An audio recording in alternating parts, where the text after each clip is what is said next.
More than 4,000 people are experiencing homelessness in the Skid Row area of downtown LA. It is an intense environment with half-clothed people wandering around, open drug use, and all sorts of crime.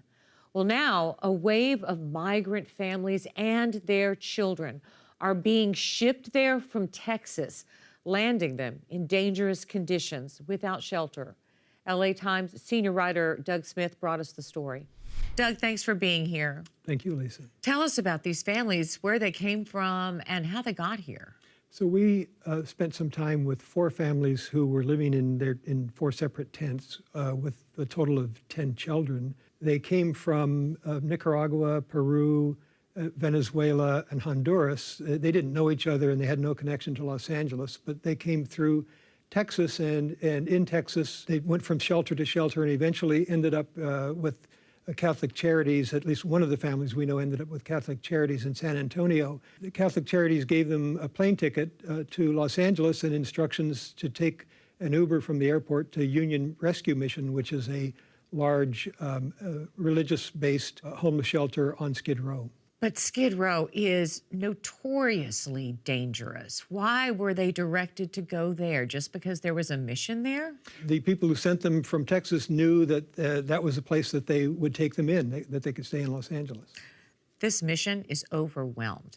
Because of the flow of migrants through Texas and being transported here, Union Rescue Mission told me that 75% of, they have 400 families living there, and 75% of them are migrants. And it's putting a stress on their finances. So in December, they instituted what they call a program fee, but they asked families living there to contribute to their stay.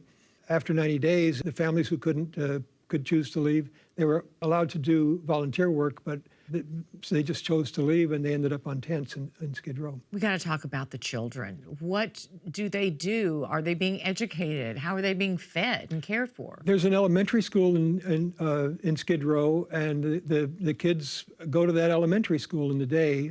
2 of them were too young, and they actually spent the day with their mother, who had a cart full of strawberries, and she was selling those in a sort of outdoor market on Los Angeles Street, and the two toddlers went along with her. The other ones go to school, and when they come home, they play in the street.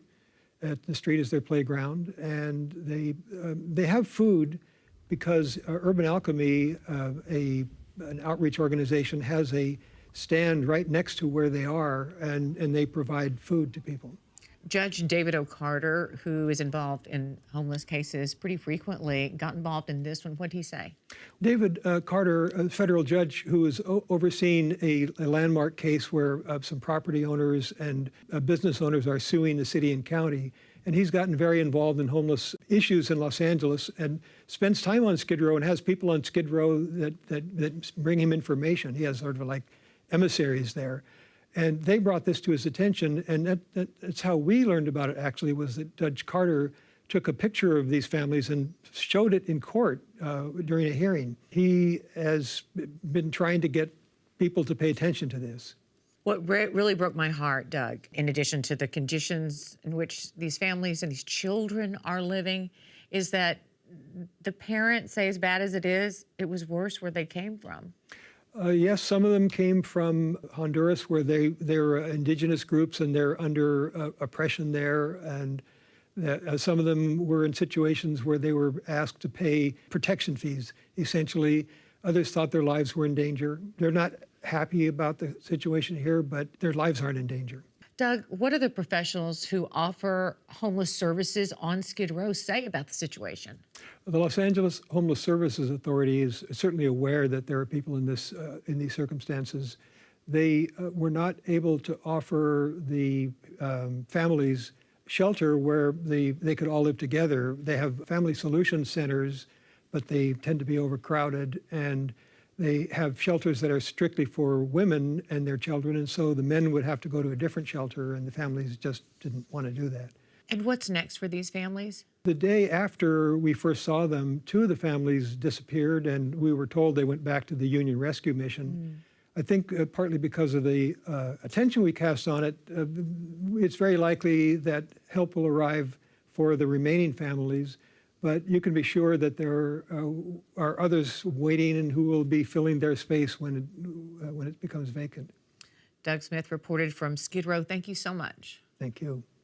Thank you for watching our YouTube channel. For more stories in your communities, click the subscribe button right here. You can also download our app or watch us on TV for the latest information, balanced coverage, weather updates every 10 minutes, and more. We'll see you then.